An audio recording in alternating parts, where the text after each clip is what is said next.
На островот Квин Бес во близина на крајбрежјето на сојузната држава Луизијана, орнитологот Майкл Сеймур не ги испушта од вид пеликаните.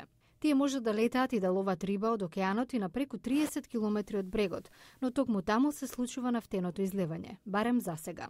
Сеймур работи за одделот за дивина и риби на Луизијана. Тој вели дека се додека можат да летаат, овие птици не можат да се спасат. Пеликаните ги поставуваат своите гнезда на ризофора, што сега е преполна со нафта. Спасувајќи ги на тоа место ќе значи ризик да се згазне на нивните јајца или токушто испилените птици и да се нанесе уште поголема штета.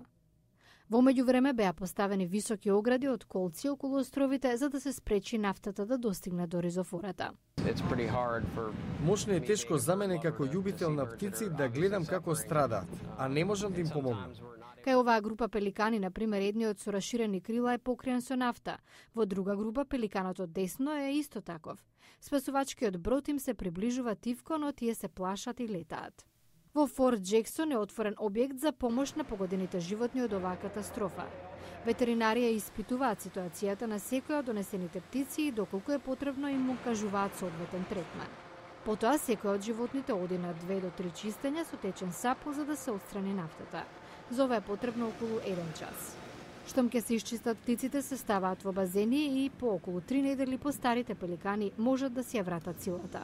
Джей Холком од Меѓународниот центар за истражување на птици сепак е загрижен за иднината на овие животни. Ако излевањето продолжи и наесен, кога птиците мигрираат на југ, за нив ќе е страшно. Ова тешко ги погаѓа спасувачките екипи, бидејќи знаат дека природата ќе продолжи да страда од излевањето наредните месеци, па и години.